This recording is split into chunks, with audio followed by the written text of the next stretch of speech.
اعوذ باللہ من الشیطان الرجیم بسم اللہ الرحمن الرحیم یا صاحب الجمال و یا سید البشر من وجهک المنیر لقد نور القمر لا يمكن الثناء كما كان حقه بعد خدا بزرگ توئی قصہ مختصر جزا اللہ عنا سیدنا و مولانا محمد صلی اللہ علیہ وآلہ وسلم ما هو اہلہ یا ربی لک الحمد کما ینبغی لجلال وجہک وعظیم سلطانک رب اشرح لی صدری ویسر لی امری واحلل عقدۃ من لسانی یفقہوا قولی رب زدنی علما رب زدنی علما رب زدنی علما۔ السلام علیکم ورحمۃ اللہ وبرکاتہ۔ میں حافظہ افرا جاوید اسلام آپ سب لوگوں سے مخاطب ہوں۔ اپنے یوٹیوب چینل انفینٹ اسلام میں آپ سب کو خوش آمدید کہتی ہوں۔ امید کرتی ہوں آپ سب کو لوگ خیریت سے ہوں گے، زندگی پرسکون پراطمینان اور ایمان بالخیر گزر رہی ہوگی۔ سورۃ المائدہ اردو ترجمہ اور تفسیر، اس کی آیت نمبر 108 تک ہم گزشتہ اسباق میں پڑھ چکے۔ آج کے سبق میں ہم سورۃ المائدہ کی آیت نمبر 109 سے باقاعدہ آغاز کر رہے ہیں، جس میں اللہ رب العزت ارشاد فرماتا ہے یوم یجمع اللہ الرسل فیقول ماذا اجبتم قالوا لا علم لنا انک انت علام الغیوب۔ ترجمہ ہے جس دن اللہ رسولوں کو جمع فرمائے گا، پھر فرمائے گا تمہیں کیا جواب دیا گیا؟ وہ عرض کریں گے ہمیں کچھ علم نہیں، بے شک تو ہی سب غیبوں کا جاننے والا ہے۔ تو دیکھیں اس آیت میں انبیاء کرام کا جو نہایت ادب ہے اللہ کی بارگاہ میں، وہ ہمیں پڑھنے کو ملے گا، سیکھنے کو ملے گا کہ ایسی بارگاہ جہاں پر آپ کے پاس علم موجود بھی ہو لیکن آپ ادب کرتے ہوئے اپنے علم کو ظاہر نہ کریں۔ یہ بھی ہمیں دیکھیں، ایک بہت ہی پیارا واقعہ آپ کو بتاتی ہوں، اور اس چیز سے ہم سب نے اس کو علم کی کتابوں میں پڑھ رکھا ہے کہ صحابہ کرام علیہم الرضوان کو جب رسول اللہ صلی اللہ علیہ وآلہ وسلم فرماتے تھے نا، کوئی بات بتانے لگنا اور کہنا کیا میں تمہیں اس چیز کے بارے میں نہ بتاؤں، یا پوچھنا کہ کیا تمہیں اس چیز کے بارے میں علم ہے، یا کسی چیز کے بارے میں بھی بتانا، تو صحابہ کرام کا کیا رد عمل ہوتا تھا؟ وہ دو جملے جو کہ جانوں کو سکون دینے والے ہیں، جو کہ دل کی ٹھنڈک ہیں، صحابہ کرام کے منہ سے یہ صرف دو جملے نکلتے تھے۔ ایک یہ کہ یا رسول اللہ صلی اللہ علیہ وآلہ وسلم میرے ماں باپ آپ پر قربان جائیں، اور دوسرا جملہ کیا ہوتا تھا؟ اللہ اور اس کا رسول ہی بہتر جانتے ہیں۔ کسی بھی معاملے میں آپ سے دریافت کیا جانا تو آپ ادب سے کیا کہتے تھے تمام صحابی؟ اللہ اور اس کا رسول ہی بہتر جانتے ہیں۔ یعنی معاملات کی حکمت، معاملات کا علم اللہ رب العالمین اور اللہ کی عطا سے جو اللہ کے نبیوں کو دیا گیا ہے وہی بہتر جانتے ہیں۔ اب دیکھیں بروز قیامت کے کچھ معاملات ہیں جو اس آیت میں ہمیں بتائے جا رہے ہیں۔ آیت آپ کے سامنے دوبارہ لے آتی ہوں، اور اس آیت میں کیا ہے کہ اس کا خلاصہ کلام آپ کے سامنے پیش کرنا چاہ رہی ہوں کہ قیامت کے دن تمام انبیاء کرام سے سوال کیا جائے گا کہ جب تم اپنی امتوں کو ایمان کی جب تم نے دعوت دی تھی تو انہوں نے تمہیں کیا جواب دیا تھا؟ تو انبیاء کرام علیہ والسلام جواب دیں گے ہمیں کچھ علم نہیں ہے یا اللہ، ہمیں کچھ علم نہیں۔ یعنی انبیاء کرام کا یہ جواب ان کے کمال ادب کی شان ظاہر کرتا ہے کہ وہ علم الہی کے حضور جب وہ اللہ کی بارگاہ میں حاضر ہوئے تو وہ علم الہی کو مد نظر رکھتے ہوئے اپنے علم کو بالکل بھی نظر میں نہ لائیں گے اور قابل ذکر قرار ہی نہ دیں گے اپنے علم کو، اور اس قدر عاجزی اور اس قدر ادب سے بولیں گے کہ یا اللہ ہمیں تو علم نہیں۔ حالانکہ قرآن کریم کی ساری آیات اگر ہم اماں پارہ پڑھ لیں، 30واں پارہ پڑھ لیں، وہ صورتیں جن میں قیامت کا ذکر ہے، تو ہم اس میں اس چیز کی ڈیٹیل پڑھتے ہیں کہ اس دن ہر جان کو اپنے کیے کا پتہ ہوگا کہ میں دنیا میں کیا کر کے آیا ہوں، ہر جان کو پتہ ہوگا۔ اور وہ علم جو انبیاء کو دیا گیا ہے تو یقیناً انبیاء کرام علیہ الصلاۃ والسلام کو بھی پتہ ہے کہ امتوں نے آگے سے ہمیں کیا جواب دیا تھا، امتوں میں کون لوگ نہایت فرما برداری سے اپنے سروں کو جھکاتے ہوئے دین اسلام میں داخل ہو گئے، اور کون لوگوں نے کتنے نیک اعمال کیے وغیرہ وغیرہ، لیکن اپنے علم کو اللہ کی بارگاہ میں ایسے پھر ظاہر کریں گے کہ یا اللہ تو ہی غیبوں کا جاننے والا ہے، ہمیں تو علم نہیں، ہاں سوائے اتنا علم جتنا اللہ رب العالمین نے عطا کیا انبیاء کو۔ وہ اپنی عاجزی اور انکساری کی وجہ سے یہ الفاظ بولیں گے، اور یہ الفاظ کہتے ہی تمام تر معاملہ اللہ کے علم، اللہ کے عدل کے سپرد فرما دیں گے ورنہ جس طرح کہ حقیقت میں انبیاء کرام علیہ الصلوۃ والسلام یقیناً جانتے ہوں گے، کیونکہ تمام انبیاء نے اپنی امتوں کی گواہی دینی ہے، اور گواہی ہم نے گواہی کی آیات بھی پڑھی ہیں، تیسرے سپارے میں بھی اس کا ذکر ہے، ٹھیک ہے۔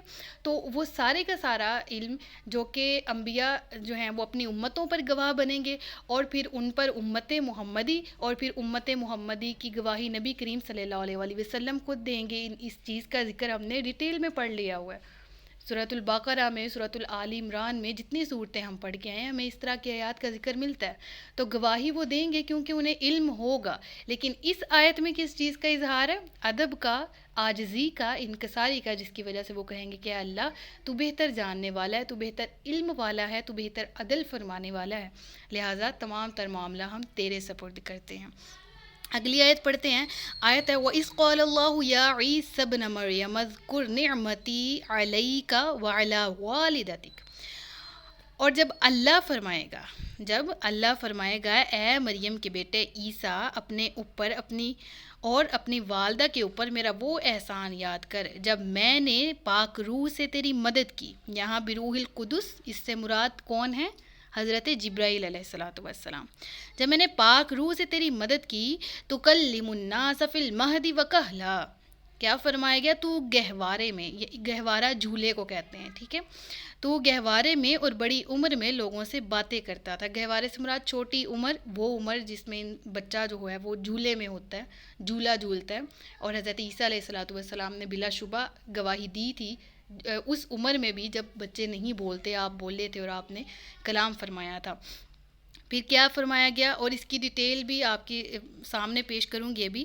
اور تو گہوارے میں اور بڑی عمر میں لوگوں سے باتیں کرتا تھا، اور جب میں نے تجھے کتاب اور حکمت اور توریت اور انجیل سکھائی، اور جب تو میرے حکم سے مٹی سے پرندے جیسی صورت بنا کر اس میں پھونک مارتا تھا تو وہ میرے حکم سے پرندہ بن جاتی، اور تو میرے حکم سے پیدائشی نابینا اور سفید داغ کے مریض کو شفا دیتا تھا، اور جب تو میرے حکم سے مردوں کو زندہ کر کے نکالتا، اور جب میں نے بنی اسرائیل کو تم سے روک دیا، جب تو ان کے پاس روشن نشانیاں لے کر آیا تو ان میں سے کافروں نے کہا یہ تو کھلا جادو ہے۔ یہاں پر حضرت عیسیٰ علیہ الصلوۃ والسلام کے معجزات کا ذکر ہے، اور ان کی ڈیٹیل جو مفصل تفسیر ہے وہ ہم سورہ آل عمران میں پیچھے پڑھ کے آ چکے ہیں، ٹھیک ہے، آیت نمبر 37 سے 49 تک باقاعدہ یہ جتنی بھی آیات ہیں ان میں ہم نے ڈیٹیل پڑھی حضرت عیسیٰ علیہ الصلوۃ والسلام کے معجزات کی۔ تو یہاں پر ریپیٹنگ میں اس کا ذکر ہے، کمال حکمت ظاہر کرنا ہے، حضرت عیسیٰ کی شان ظاہر کرنا ہے، اللہ نے اپنی شان جو اپنے نبیوں کو معجزات عطا کیے ان کا ذکر کیا ہے، اور لہٰذا اگر اس کی مزید ڈیٹیل آپ نے پڑھنی ہے تو اس پر جو لیکچرز میرے یوٹیوب پہ آلریڈی موجود ہیں ان آیات پر، وہ آپ جا کے پلے لسٹ سے سورۃ آل عمران کمپلیٹ پلے لسٹ ایک بنی ہوئی ہے، اس میں جا کے یہ آیات کی تفسیر پڑھ لیجئے گا۔ تو رب العالمین میں جو قرآن کریم میں رب العالمین نے جو آیات کو رپیٹ کیا ہے، اس سے مراد یہی ہے کہ ان کی عظمت، ان کی فضیلت، ان کی اہمیت عوام الناس پہ ظاہر ہو جائے۔ تو حضرت عیسیٰ علیہ الصلوۃ والسلام بلا شبہ اللہ کے نبی ہیں، اور آپ پر انجیل نازل کی گئی، آپ کو معجزات عطا کیے گئے، آپ جو مردوں کو زندہ کرتے، آپ جو برس کے مریضوں کو شفا دے دیتے، آپ جو پرندے کو بناتے مٹی سے اور اس پہ پھونکتے تو وہ اس میں جان آ جاتی اور وہ اڑنے لگتا، یہ سارے معجزات آپ کو اللہ کے حکم سے عطا کیے گئے تھے، اور بلا شبہ اللہ کے حکم سے ہی مردوں کو زندہ کیا جاتا، اور یہ تمام کے تمام معجزات دیے جاتے، اور حضرت عیسیٰ علیہ الصلوۃ والسلام خود بھی اس کی تصدیق کرنے والے تھے کہ میں یہ جتنے بھی معجزات ہیں جو میں یہ کرتا ہوں یہ اللہ ہی کی عطا سے کرتا ہوں۔ بہرحال اگلی آیات پڑھتے ہیں، اگلی آیت ہے، اور جب میں نے اب یہاں پر ذکر کیا ہے وَإِذْ أُوحَيْتُ، اور جب میں نے القاء کیا، ٹھیک ہے۔ اب یہاں پر ایک چیز جو ہے وہ آپ نے غور کرنی ہے، وہ پوری آیت کی پہلے ترجمہ پڑھ لیتے ہیں پھر تفسیر کی طرف چلتے ہیں۔ وَإِذْ أُوحَيْتُ، اور جب میں نے القاء کیا حواریوں کے دل میں، الی الحواریجین، حواریوں کی طرف، ان یہ کہ آمنو، ایمان لاؤ، بھی مجھ پر، و برسولی، اور میرے رسول پر، تو انہوں نے کہا ہم ایمان لائے، اور اے عیسیٰ آپ گواہ ہو جائے اس پر کہ ہم مسلمان ہیں۔ اب یہاں پر سب سے پہلے اس چیز کا کہ حواری کس کو کہا جاتا ہے، دیکھیں جس طرح صحابہ کرام علیہم الرضوان نبی کریم صلی اللہ علیہ وسلم کے پر ایمان لائے، ان کو حالت ایمان میں آپ کو دیکھا، آپ کے ساتھی بنے، آپ کو شرف عطا ہوا کہ آپ نے دین کی تبلیغ کی، رسول اللہ کے ساتھ غزوات میں شرکت وغیرہ کی، تو یہ صحابہ کا درجہ ہے۔ اسی طرح حضرت عیسیٰ علیہ السلام کے مخصوص اور مخلص حضرات کو حواری کہا جاتا ہے، جو اس دور میں جب کوئی بھی نہیں تھا، جب آپ تبلیغ کر رہے تھے، بہت کم لوگ تھے جو دائرہ اسلام میں داخل ہوئے، جنہوں نے حق بات کو پہچانا، اس میں حواری سر فہرست ہیں، اور حواری حضرت عیسیٰ علیہ السلام کے مددگار تھے اور مخلص حضرات تھے، ٹھیک ہے۔ ان کے متعلق فرمایا گیا کہ اللہ عز و جل نے ان کے دلوں میں اللہ عز و جل اور حضرت عیسیٰ علیہ السلام پر ایمان لانے کی بات ڈال دی۔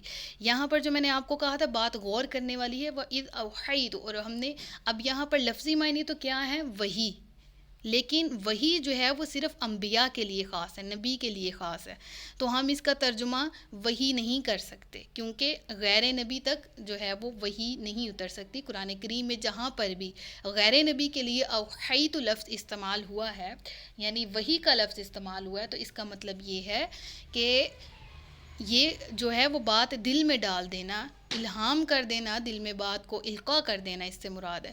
جس طرح وہی جو ہے اس طرح کا لفظ جو ہے وہ شہد کی مکھی کے لیے بھی قرآن کریم میں استعمال، ہم نے شہد کی مکھی کے دل میں بات ڈال دی، تو وہاں پر بھی وحی کا لفظ استعمال ہوا۔ پھر حضرت موسیٰ علیہ السلام کی والدہ کے دل میں بات ڈال دی، تو وہاں پر بھی وحی کا لفظ یوز ہوا۔ تو مراد یہی ہے کہ اگر وہ غیر نبی ہیں تو وہاں پر وحی حقیقی معنوں میں نہیں لی جائے گی، بلکہ دل میں بات القاء کرنا ہوگا، ٹھیک ہے، جس کا ذکر یہاں پر ہے کہ ہم نے حواریوں کے دل میں بات القاء کر دی، ڈال دی۔ کیا بات ڈال دی؟ کہ ایمان لے آؤ تم اللہ کے رسول پر، حضرت عیسیٰ علیہ السلام پر اور اللہ پر۔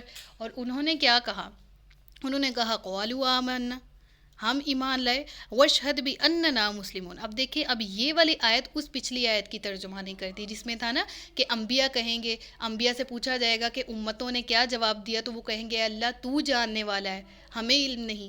تو اب اس آیت میں کیا ہے کہ وہ اپنے نبی کو گواہ بنا رہے ہیں کہ آپ گواہ ہو جائیں کہ ہم مسلمان ہیں، ہم اسلام میں داخل ہوتے ہیں۔ تو اس کا مطلب ہے انبیاء کو امتوں کے حال کا پتہ ہوتا ہے۔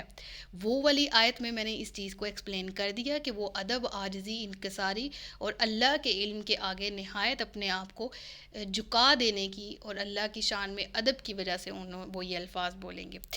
تو پھر آگے ذکر ہے آیت نمبر 112 میں، اذ قال الحواریون یا عیسی ابن مریم، جب کہا حواریوں نے اے مریم کے بیٹے عیسیٰ، کیا ایسا کرے گا آپ کا رب کہ وہ اتار دے ہمارے اوپر دسترخوان آسمان سے؟ فرمایا ڈرو اللہ سے اگر تم ایمان والے ہو، ٹھیک ہے۔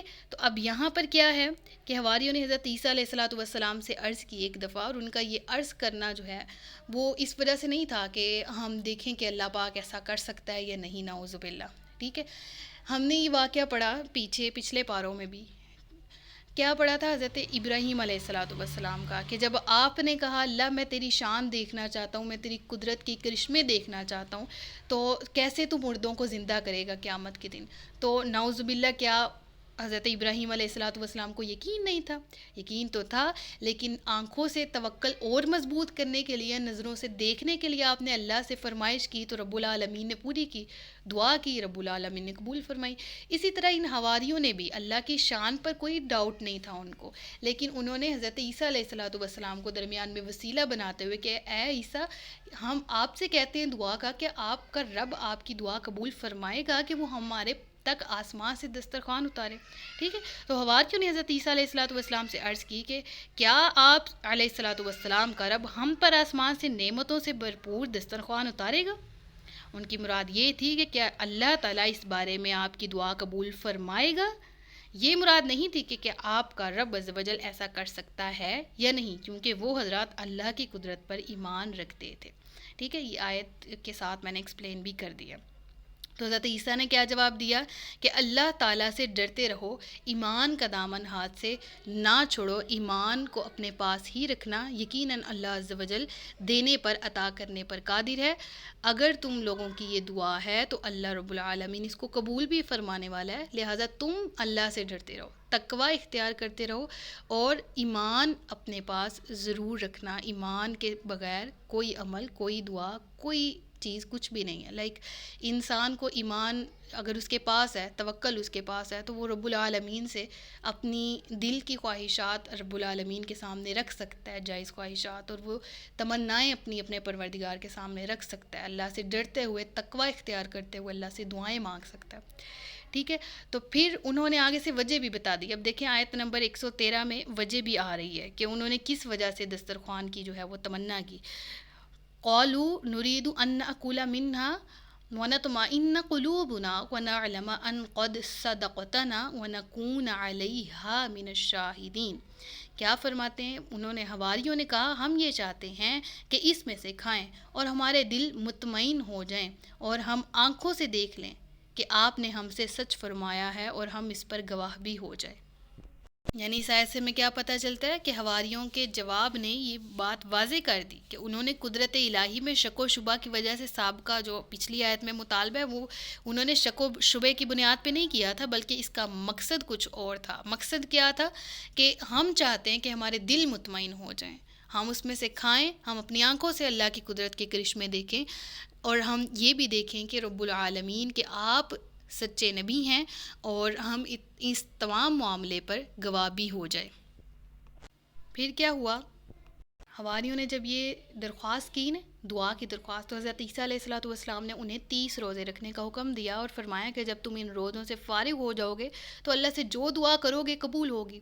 تو انہوں نے روزے رکھ کر دسترخوان اترنے کی دعا کی. اس وقت حضرت عیسیٰ علیہ السلام نے غسل فرمایا، موٹا لباس پہنا، 2 رکعت نماز ادا کی اور سر مبارک جھکایا اور رو رو کر دعا کی. اور دعا کیا کی؟ اس کا ذکر جو ہے وہ اگلی آیت میں آ رہا ہے. آیت نمبر 114 میں قال عیسی بن مریم اللہم ربنا انزل علینا مائدۃ من السماء تکون لنا عیدا لاولنا وآخرنا وآیۃ منک. عیسیٰ علیہ السلام کیا فرماتے اپنے رب سے؟ انہوں نے فرمایا، عیسیٰ ابن مریم نے عرض کی، اے اللہ، اے ہمارے رب، ہم پر آسمان سے ایک دسترخوان اتار دے جو ہمارے لیے اور ہمارے بعد میں آنے والوں کے لیے عید اور تیری طرف سے ایک نشانی ہو جائے، اور ہمیں رزق عطا فرما، تو سب سے بہتر رزق دینے والا ہے. حضرت عیسیٰ علیہ السلام نے اللہ کی بارگاہ میں یہ دعا کی، اور اللہ تبارک و تعالیٰ کی بارگاہ میں دعا مانگنے کے بعد کیا عرض کیا؟ اللہ، یہ نعمت ہمیں جب عطا کی جائے گی، حضرت عیسیٰ علیہ السلام کی ایک طرح کی یہ نبوت کی دلیل بھی ہو جائے گی، اور یہ جو میری امت ہے ہم سب کے لیے یہ عید ہو جائے گی. یعنی ہم اس کے اترنے کے دن کو عید بنائیں گے، اس کی تعظیم کریں گے، ہم اس دن خوشیاں منائیں گے، تیری عبادت کریں گے، تیرا شکر بجا لائیں گے. تو حضرت عیسیٰ علیہ السلام نے کیا؟ دعا کی اور اس چیز کا ذکر کیا. اب دیکھیں، نزول رحمت کے دن کو عید بنانا صالحین کا طریقہ ہے، نیک لوگوں کا طریقہ ہے. جس طرح جب نعمت ملتی ہے نا تو اس نعمت کے عطا کے اللہ رب العالمین سورۃ الضحیٰ میں فرماتا ہے نا وَأَمَّا بِنِعْمَتِ رَبِّكَ فَحَدِّثْ. اللہ کی نعمتوں کا چرچا کرو. جس کو جو نعمت دی گئی ہوتی ہے وہ اس کا سچے دل سے چرچا کرتا ہے تو وہ بھی اس کی نعمت کے شکر میں آتا ہے. تو جس طرح جس دن کوئی خاص رحمت الہی کا نزول ہو اس دن کو عید بنانا، اس دن خوشیاں منانا، عبادتیں کرنا، شکر بجا لانا صالحین کا طریقہ ہے. حضرت عیسیٰ علیہ السلام کے واقعے سے ثابت ہے. اور بے شک نبی کریم صلی اللہ علیہ وسلم کی تشریف آوری جس دن ہوتی ہے اور ربیع الاول کے پورے مہینے میں ایک ساری بات ہے کہ بعض لوگ کہتے ہیں جی 12 ربیع الاول کو تو نہیں ایگزیکٹ ڈیٹ تھی، وہ تو 9 ربیع الاول تھی، وہ تو 15 ربیع الاول تھی. روایات مختلف ہوتی ہیں. بعض کہتے ہیں کہ وہ اس دنیا سے چلے بھی تو گئے تو اس کا تو غم منانا چاہیے وغیرہ. تو دیکھیں اللہ رب العالمین نے کیا فرمایا ہے کہ شہید جو ہے تم اس کا غم نہ کرو کیونکہ وہ زندہ ہے، تم اس کی زندگی کا شعور نہیں رکھتے. تو پھر نعوذ باللہ ہم اپنے نبی کا غم کیسے منا سکتے ہیں کہ وہ اس دنیا سے چلے گئے، ہمیں غم کرنا ہے. وہ پردہ فرما گئے ہیں، لیکن ان کی شان اس قدر، ان کا ہمارے لیے ان کی اور اللہ رب العالمین کی رحمت اس قدر، رب العالمین کا احسان اس قدر کہ ہم ان کے امتی ہیں. تو اگر ڈیٹ کنفرم نہیں ہے تو اس کا مطلب ہے کہ ہمیں ان کی پیدائش کی خوشی منانی ہی نہیں ہے، کیونکہ ہمیں پتہ نہیں ہے کہ ایگزیکٹ ڈیٹ کیا ہے. تو جہاں ٹھیک ہے 12 کو نہیں منانی، آپ کا دل کرتا ہے آپ کو 9 میں احادیث مل رہی ہیں یا 9 میں آپ کو دلائل مل رہے ہیں، 9 میں حوالے مل رہے ہیں، آپ اس دن منا لیں. آپ اس دن اللہ کا شکر ادا کریں کہ اے اللہ تو نے اپنے حبیب کو آمنہ کی کوکھ مبارک سے پیدا فرمایا، ہم گناہ گار امتیوں کو جو ہم جہالت کے اندھیروں میں عرب میں لوگ ڈوبے پڑے تھے، ہمیں ایمان کے نور کی طرف بلایا، اللہ تیرا شکر ادا کرتے ہیں کہ تو نے اپنا محبوب ہمیں عطا فرمایا۔ پھر پورا مہینہ ہی اللہ تعالیٰ کی حمد و ثنا کریں، ربیع الاول کا پورا ماہ، پھر کوئی ایک خاص تاریخ جس پہ آپ کا دل مانتا ہے آپ اس پہ اللہ کا شکر ادا کر لیں، اور اگر اس خاص تاریخ کو نہیں، ہر پل، ہر گھڑی، ہر لمحہ اللہ کا ذکر اور شکر کریں، اللہ تو نے محبوب عطا فرمایا۔ ٹھیک ہے، نعمت تو ایک دن دی جاتی ہے نا، اس نعمت کی شکر آنے میں ہم اپنی اللہ کے نبی کی جو ہمیں نعمت عطا کی گئی، ان کی تشریف آوری، اس کے شکرانے میں ہم اپنی پوری زندگی بھی لگا دیں گے تو نعمت کا حق ادا نہیں ہو پائے گا، شکر ادا نہیں ہو پائے گا۔ لہٰذا اگر ہم اب دیکھیں نبی پاک صلی اللہ علیہ وسلم نے بھی اس دن کو منایا، کیسے؟